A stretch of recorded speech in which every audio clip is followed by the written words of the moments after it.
Ciao a tutti e benvenuti sul mio canale, lo spazio dove lo spettacolo si racconta con calma, rispetto e attenzione ai dettagli che spesso sfuggono ai titoli lampo. Prima di iniziare, vi chiedo un piccolo grande gesto. Mettete mi piace, iscrivetevi e, se volete sostenere davvero il progetto, cliccate su Unisciti. Il vostro supporto è ciò che rende possibili approfondimenti lunghi come quello di oggi. Oggi parliamo di una storia che fa battere il cuore a milioni di persone. Demet Özdemir e Can Yaman. Non vi porto il solito collage di foto rubate, ma una ricostruzione ragionata di come due carriere, due caratteri forti e due percorsi di vita possano talvolta tornare a incrociarsi. Non diremo stanno insieme né non si vedranno mai più. Diremo ciò che si può dire con onestà, e cioè che esistono segnali, scelte e tempi che, letti insieme, raccontano un possibile ritorno di fiamma, o, se preferite, la nascita di una nuova forma di legame.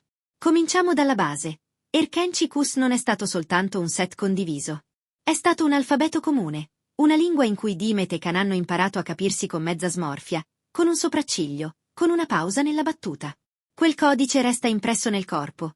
Anni dopo, rivederli anche solo nello stesso ambiente risveglia, in chi guarda, la memoria muscolare della loro chimica. Ma il tempo fa il suo mestiere. Arrivano nuovi set, nuove città, nuove responsabilità. I loro calendari si scombinano, le priorità cambiano, la vita intorno diventa più affollata e rumorosa. Qui si consuma la prima vera distanza, non un dramma, ma la fisiologia di due carriere che non devono chiedere il permesso l'una all'altra per crescere. E poi succede qualcosa che tutti abbiamo vissuto almeno una volta. Un incontro casuale che casuale non è. Un caffè nello stesso quartiere, un saluto veloce, un ci sentiamo che non suona come formula di cortesia. Le settimane successive, senza proclami, offrono una sequenza di dettagli che accendono l'attenzione dei più attenti. Una playlist nelle storie di Demet, 3 brani che, guarda caso, ricompaiono in un video di allenamento di cani il giorno dopo. Un cane al guinzaglio in controluce, no, non lo vediamo bene, ma chi ha occhio giura di riconoscerlo. Un camerino con la stessa lampada e lo stesso portacostumi in 2 scatti pubblicati a distanza di ore. Non sono prove, sono indizi. E gli indizi, da soli, non spiegano una vita. Però la preparano. La cosa più interessante, a mio avviso, è la scelta dei toni. Demet mantiene la sua comunicazione rigorosa. Prima il lavoro, poi eventuali frammenti di quotidiano. È una strategia, certo, ma è anche un modo per proteggere ciò che le sta a cuore. Can, dal canto suo, comincia a parlare di equilibrio nelle interviste. Dormire meglio, selezionare i progetti, non inseguire tutto. Chi ricorda il Can degli inizi, onnivoro, infaticabile, perennemente on, capisce che questo è un cambio reale. I ritorni di fiamma, quando esistono, somigliano più a calibrazioni che a esplosioni. A un certo punto arriva un dettaglio che vale più di 1000 scatti. Una regola. Fonti vicine ai due la riassumono così. Se ci vediamo, lo facciamo senza spettacolo. E infatti i presunti incontri avvengono in luoghi neutri. Una libreria con un sottoscala dove parlare senza microfoni, un ristorante infrasettimanale a orario impossibile, una passeggiata mattutina lungo il mare prima che la città si svegli. Non c'è fretta di essere visti. Anzi, c'è la volontà dichiarata di non bruciare nulla sul fuoco delle aspettative. È il segno di una maturità nuova. Quando si è già passati dal ciclone della popolarità, si impara che il sentimento, qualunque esso sia, si conserva al riparo. Spingendoci oltre la cronaca, proviamo a capire perché adesso. La prima ragione è personale. La necessità di riscrivere la propria mappa interiore dopo anni di lavoro a velocità altissima. Demet è diventata un punto di riferimento per un certo tipo di interpretazione femminile. Autonoma, sfaccettata, ironica. Can si è cimentato con produzioni che gli hanno chiesto molto, come figura pubblica e come atleta di scena. Quando due percorsi così si fermano a guardarsi, la domanda non è torniamo come prima? Ma cosa possiamo essere adesso? La seconda ragione è professionale. Il mercato internazionale chiede coppie credibili, non coppie urlate. È un paradosso affascinante. Più una connessione è reale e protetta, meglio funziona sullo schermo. La terza ragione è umana. C'è un momento della vita in cui, invece di collezionare esperienze, si desidera curare quelle che contano. Naturalmente, c'è anche il capitolo avvistamenti, impossibile da ignorare perché fa parte del gioco. Segnalazioni di cene sobri in locali senza press agent all'ingresso, ingressi sfasati di qualche minuto in studi di doppiaggio, uno shooting di gruppo dove qualcuno giura di averli visti parlare lungo, al riparo di un fondale. Tutto plausibile, tutto non confermato. Ma anche qui, ciò che conta non è l'elenco, È il registro con cui questa volta i segnali vengono gestiti. 0 frecciatine social, 0 like strategici, 0 storie con citazioni allusive. Silenzio operativo. E quando c'è silenzio, la domanda smette di essere succederà e diventa come sta succedendo. Proviamo allora a immaginare i 3 scenari più realistici, senza trasformarli in profezie. Primo scenario: ritorno affettivo discreto. Dimet e Khan scelgono di riprovarci, ma fuori dal palcoscenico. Pochi luoghi, poche persone al corrente, molta cura dei confini.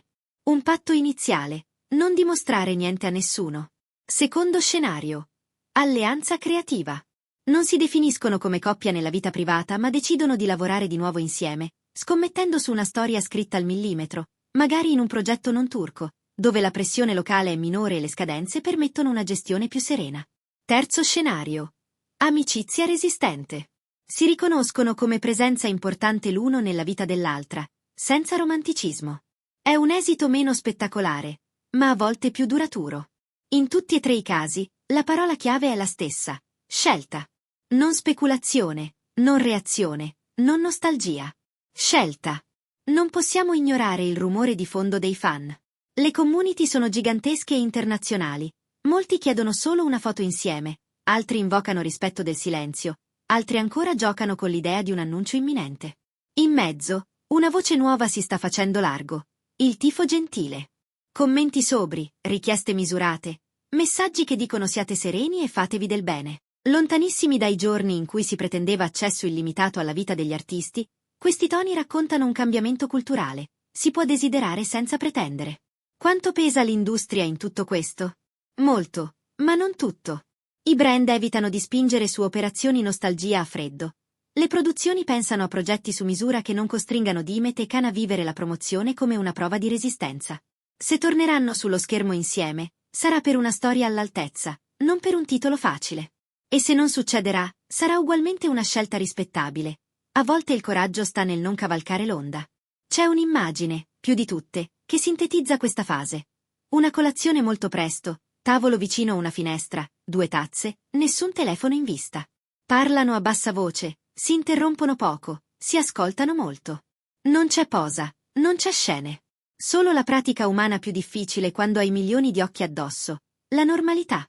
Se esiste un segreto per far funzionare un ritorno, è quasi sempre qui.